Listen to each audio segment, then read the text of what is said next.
Hey there, it's Kristen. And before we dive into today's episode, I have a tiny favor to ask. I'm planning some exciting stuff this year for the podcast and my courses, and I would really love your input.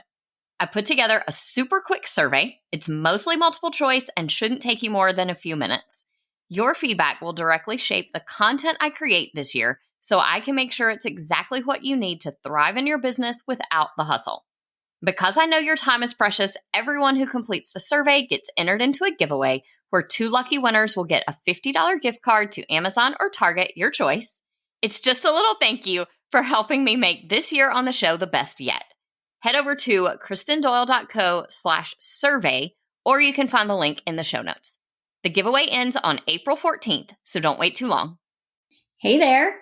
It's no secret that I love talking to teacher sellers about how their business is evolving and growing. And I know so many of you love to hear those stories too. This year, I'm excited to share more teacher seller stories on the podcast, starting with today's episode. My guest today is Melissa Martinez from That One Cheerful Classroom. Melissa was an upper elementary teacher who's now a stay-at-home mom working full-time, but just a few hours a day as she still has toddlers. And as she started taking her TPT store more seriously, she has learned a lot about how to use her data to drive decision-making, how to leverage SEO to grow her sales. And I think you will really love this episode, especially if you struggle with balancing your time between TPT and caring for your kids, or even between TPT and working full-time as a teacher. Melissa and I talked about balancing it all, learning how to prioritize, using your audience to inform your decisions, and so much more. This is a jam-packed episode, so let's get right into it. Hey, TPT sellers, ready to see growth in your business? You're in the right place. Welcome to the Savvy Teacher Seller. I'm Kristen Doyle, and I'm here to give you no-fluff tools and strategies that will really make an impact on your sales. Let's get started, y'all.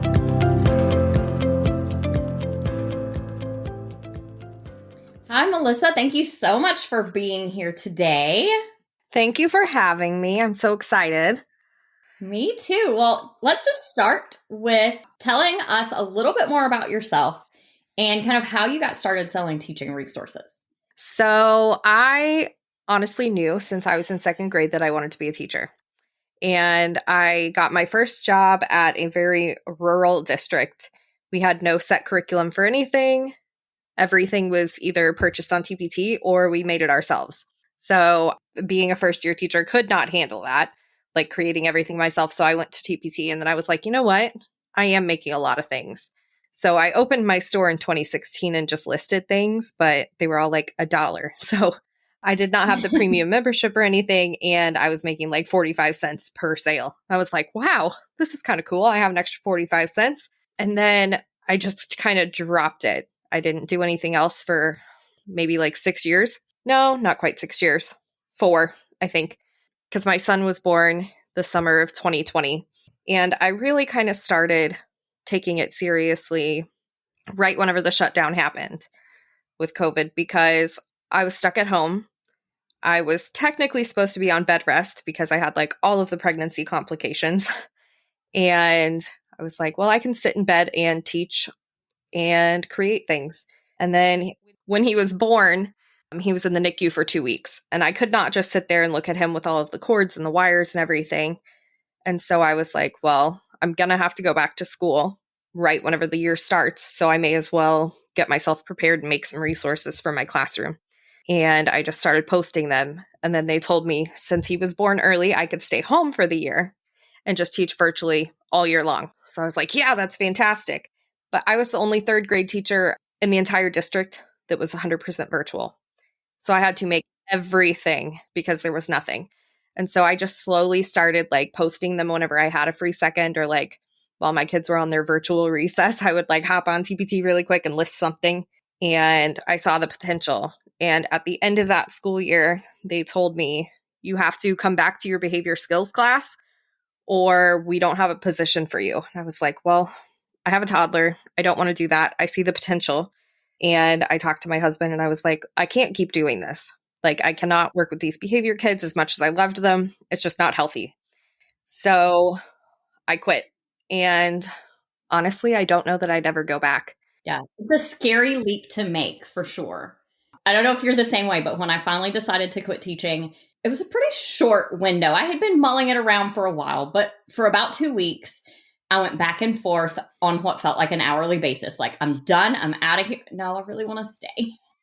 I don't know. I don't know if I'm really ready. Back and forth for probably, I don't know, a week or two, a couple weeks maybe. And then when I finally made the decision, it just felt like such a weight off my shoulders. Yeah. I mean, the reason I had to go back was because literally nobody wanted to teach the class that I was teaching. That's why they told me that that was the only position they would give me. But I was getting hit and kicked and spit at every single day. And I was like, I have a baby. I should not be having to deal with that and then not want to come deal with him at night. It's definitely hard.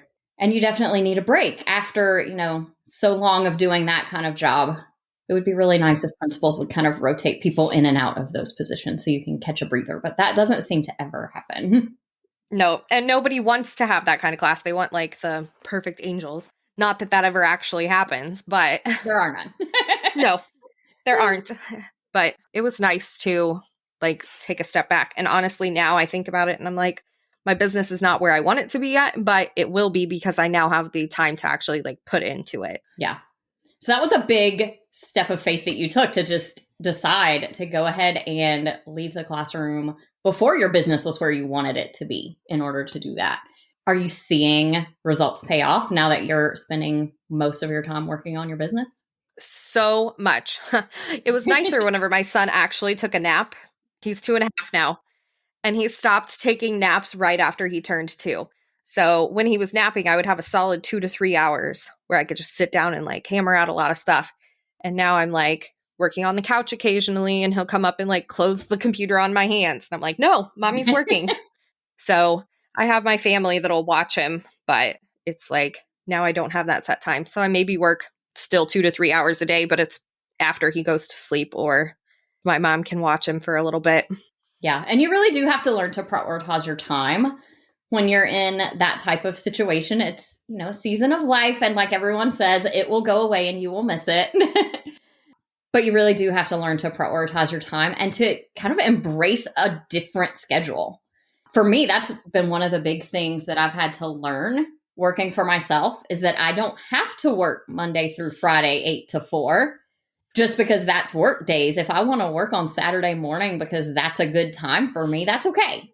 And that doesn't mean that I am overdoing it on work or that I'm not taking any breaks or whatever. Sometimes my break is on a Thursday because I want to take the kids to the zoo when no one else is there.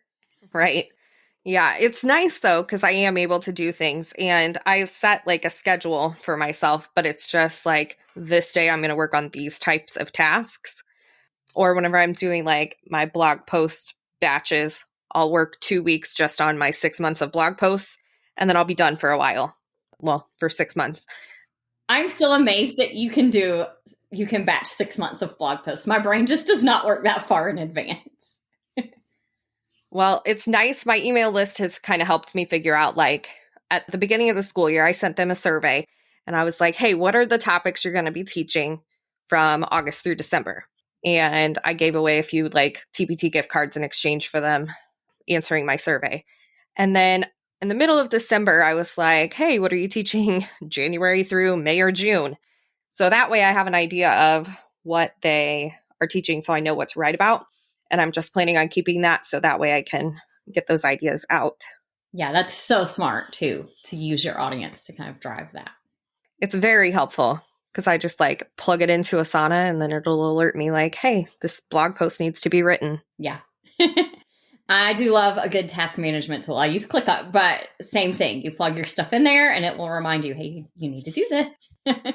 Sometimes it reminds me of important things like you need to pay yourself this month because that's the thing I somehow managed to forget. And then I realize I have no money. Oh, it's because I didn't pay myself. I forget that sometimes too. And I'm like, what am I doing? I have bills to pay besides business bills. Right? It's the, I guess, struggle of working for yourself and being the boss. The boss has to remember to pay herself sometimes. So when it comes to growing your business, I know you had tried some things that weren't working for you. What had you tried that really wasn't working out well for you? Well, I tried just posting and hoping it would come up because I had no idea about like SEO or anything. And then I was like, there's got to be a way to like play with words and figure out a way to do it. And I had done some Googling and heard about SEO. And I was like, well, there's got to be something more specific. And so I had seen that you had released SEO for teacher authors. Like, I think I was in either the first or the second like launch. I can't remember. But then I never touched it. So I was like, oh, why did I do this? I do that all the time. I buy courses and then I don't actually look at them. I know. And you're not alone. So many people do. In fact, you're reminding me right now that I bought a course on Black Friday and I committed I'm going to get it done. And I did the first third and I have 2/3 left and I haven't touched it in probably a month. So you're reminding me to get back on it too. It happens. And once I figured out SEO, like that helped. But I was doing Pinterest and I was like, well, this is a waste of time because it's not doing anything, which I am still kind of doing Pinterest, just kind of like trying. Yeah. So many of us are struggling with Pinterest right now. Yeah, it did a little bit for me at first, but then just kind of nothing. So I tried Instagram and I do not like social media. Social media was huge whenever I was in high school and there was so much like negative energy coming off of it and stuff. And I just can't handle that. Like it causes me anxiety to go on there. So I had to hire that out now because I can't handle it. And I was not being very consistent either. So I was not building a very like good audience that could trust me to like send out good stuff. I feel like I tried a little bit of everything. It's a give and take game for sure. I mean, sometimes it seems to be going really well, and other times you post and it's crickets. And it does feel like a lot of work, just constant work. And yeah, like you said, it can get so easy to get sucked into this negative rabbit hole, especially when you get those negative comments that we all, I'm sure, have gotten on some of our posts. I keep being reminded that the more successful you are in whatever it is you're doing, the more negative people come out and start to comment. And it's part of the price that we pay for doing what we do and for being a recognized name and somebody that has a good size audience. Yeah, that's why I hired it out because I was like, I don't want to see the comments. I don't want to see anything. Like, take my blog posts, create them into posts. I don't care. Just do whatever you think's right and I'll pay you because I'm not touching it. So that's been really helpful now. But back then I was not consistent. I started a blog and an email list at the same time, which was a lot. Yeah. I mean, it's smart to do together, but it's a lot of work if you're trying to do both of them well. Yeah. And I had committed to myself, like I had heard people saying, oh, I email weekly or I email 2 to 3 times a week. And I was like, well, I can't do that, but I could probably do it once a week. And so I decided to blog once a week and email once a week, both at the same time, having no clue what I was doing. And that helped my sales a little bit, but I was not being found in Google. The email was what was sending people to the blog that was sending people to TPT. So I feel like I've tried literally everything you could try, but then SEO is what really kind of got me going better. So you are one of my repeat SEO and bootcamp friends. You've done the Profit Booster Bootcamp, what, 3? All of them. Every single time. Or all 4? All of them. What did you learn out of the bootcamp that has really helped you? Honestly, like the spreadsheet that you shared was like mind-blowing to me. I was like, I have this many resources without previews. Like, this is crazy. Oh, yeah. The data spreadsheet. Uh-huh. I still have a huge chunk with no previews because there's other things that I think of.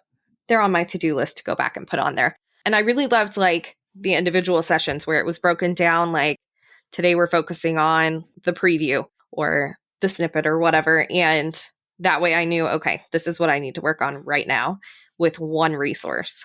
Because sometimes I get so into it and I'm like, I can't look at all of my products at the same time because I've got over 600, which is crazy. Yeah. So I like how it's just like this day we're focusing on this and don't worry about picking like a whole bunch of products. Just think about like 1, 2, whatever's manageable. Yeah. And that's the biggest thing is really just in your business in general, taking one step at a time instead of trying to do everything all at once because we all get overwhelmed when we do that. We try to tackle our entire store full of hundreds of products and fix whatever the latest thing is that needs to be changed. We just get burnt out and it takes forever. So you really do have to prioritize and just focus on one thing at a time. That's why I like to start the boot camp with digging into our data and picking out something to prioritize for the week. Yes. And I still use that spreadsheet, like whenever I'm figuring out like what I'm going to work on to like prioritize for the week for what I'm going to maybe update or what needs a little SEO tweak or something. That's awesome. And I'm so glad you're still using it. So after boot camp, this last boot camp, is that when you joined the group coaching program? It is. And oh my gosh, I love my mastermind group. They're amazing. We had to take a few weeks off, but that's one of my favorite parts of group coaching is the little mini mastermind because your mini mastermind. That's so great. I love hearing that. You know, you wonder when you put together mini masterminds of people who don't already know each other, how this is going to work out. And yours has just been amazing. Most of them are going really, really well, but yours has been great for you guys from what I'm hearing. Yes. And I'm so glad. Yeah, we've been meeting every week except for around the holidays. We skipped a few weeks, but we meet on Monday evenings. We come up with a plan. The next one we're doing is going to be like seller's choice. So you get to pick what we're going to look at on your specific listing. But before we were doing like everybody picks one resource to do a cover on.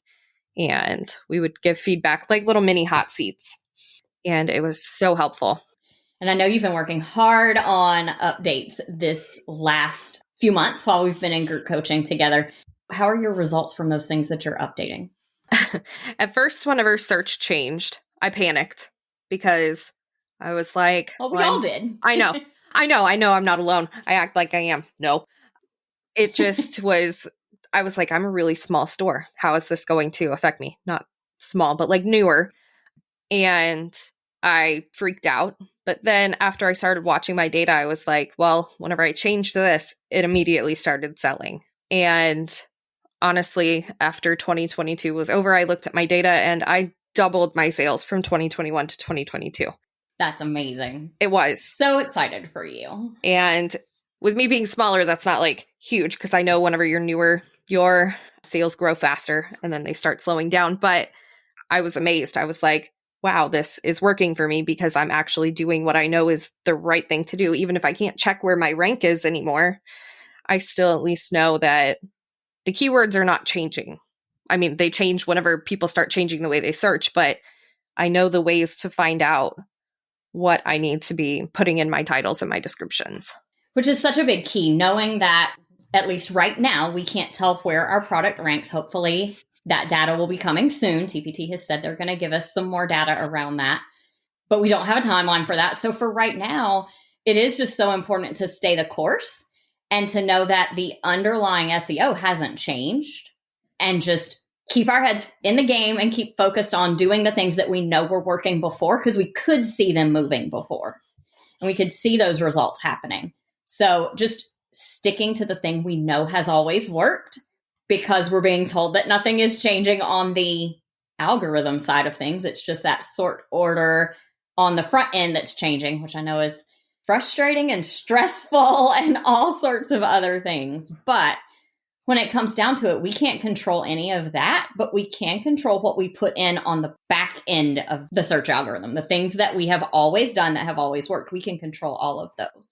And as I know, you know, I've been encouraging people to focus on some new metrics, some things like your conversion rate and how are your previews actually, because those things now can help with our SEO as well. Now that we're in this world of personalized search.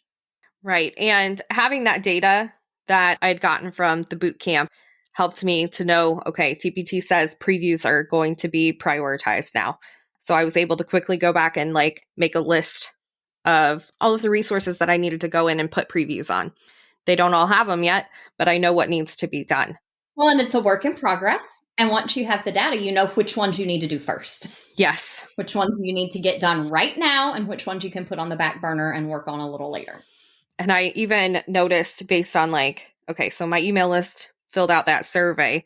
I knew that they were going to be teaching area in February. So I went through and realized some of my titles that deal with area are not specific enough. And they're very, very short. So I was like, well, that's not going to help me in search. So I used what I knew about SEO to tweak it. And hopefully that'll help once February rolls around.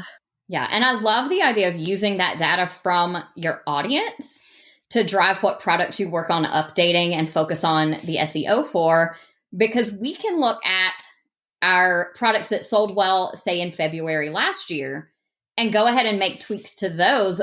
But if they sold well, they may not need a lot of tweaks. It's the things that we don't realize should be selling well in February that really can benefit the most from going in and changing titles, updating your snippet, adding a preview if you don't have one, those sorts of things. Yes. And I've started even overhauling some of my covers because I had paid somebody a few years ago to make me like covers because I did not know how. I am not a design person. Like my design skills are very, very lacking. And then I saw the templates that you had shared with us in group coaching and I was like, holy cow, mine need a lot of work. So I've been going through and overhauling that too. Yeah. Your covers have come a long way, and I'm so excited to see where you go with them in the future. Yes. And I have a template now. So I'm like, okay, drop in a mock-up, drop in your pictures and go. Because I don't have time for product photography with a 2-year-old. Like he always tries and comes and puts his hands in the pictures. And I was like, your hands are not realistic. You're 2. They're too small. Too small. One day you'll be able to use him. It's nice when your kids are at the age you can use their hands and things. Yeah. So mock-ups are my life because that's all I've got time for. And templates are such a huge time saver. I know I preach templates everywhere. Templatize everything that you can because it saves so much time when you start working on things. And I know it takes out a little bit of maybe the fun and creativity. But for me, that just sends me down a rabbit trail of too many options. When if I just stick to my template, I can knock this out and it will look great because my template is already all set up and it'll be done. Yep, I'm the same way. I've got cover templates and preview templates, and each of my product lines has its own template. So then whenever I go in, I don't have to worry about, ooh, what cute font am I going to use? Because I've got way too many on my computer. Yes. Well, and using fewer fonts, kind of sticking to a set of branded fonts is really better for your recognition anyway, because that helps people when they see something draw that connection between the product or the social media post or whatever and you. And that's what we always want, is for people to be thinking of us and remembering that our store exists and that they like our resources, right? Yes. So I have a question for you. One of the questions I get from people who are thinking about coming to the boot camp is, if I already did the boot camp once, should I come back? And you are one of those people who has come back over and over. So what keeps you coming back to the Profit Booster Bootcamp again and again? The accountability. I love the posts that are in the Facebook group saying, hey, drop this. And then you get feedback from all of these different people that you've possibly never even talked to before. And you're all starting to learn it together. And even though I've been through it 4 times, I feel like every time somebody has a new perspective and somebody has a new suggestion that I maybe never would have thought of. And that way I can focus. You're in a different place as far as what you know and what you don't know. And maybe also in a different place as far as what your focus is for your business right now. So I think even if the content was the exact same, you would probably pick up on different things and hone in on, different parts during different seasons of your life too. Every time we go through a boot camp, I am listening to the videos and I was like, oh, I did not notice that last time. And whenever we had the recordings for a longer period of time, I went back and I was like, oh, that's not new. I just didn't hear it. Or there were so many other things that I was getting. Yeah, it's always good to go back and listen to things again when, you're in a different frame of mind and you might, like I said, notice something totally different.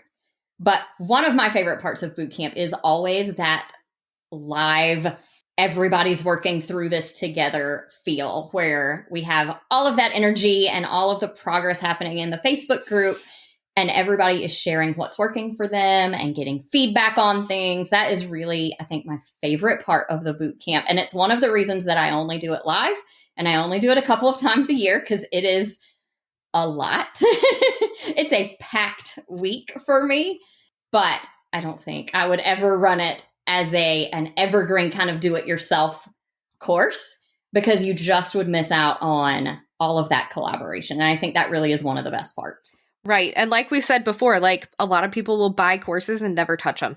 And this kind of a workshop or boot camp, whatever you want to call it, you can't just do that. Like you need to have that momentum going to actually be successful with it.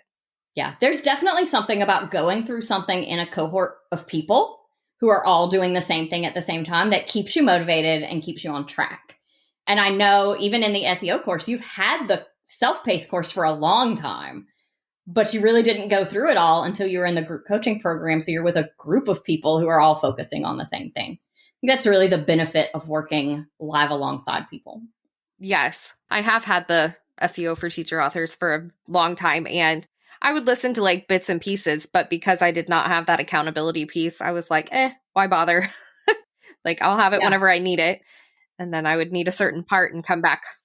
Well, thank you so much for talking with me today. I loved hearing kind of your whole story about how you're balancing being a mom and having a little one at home and that, first couple years out of the classroom and working on your business full time. I just love hearing those kinds of stories. And I so appreciate you coming and talking to us today.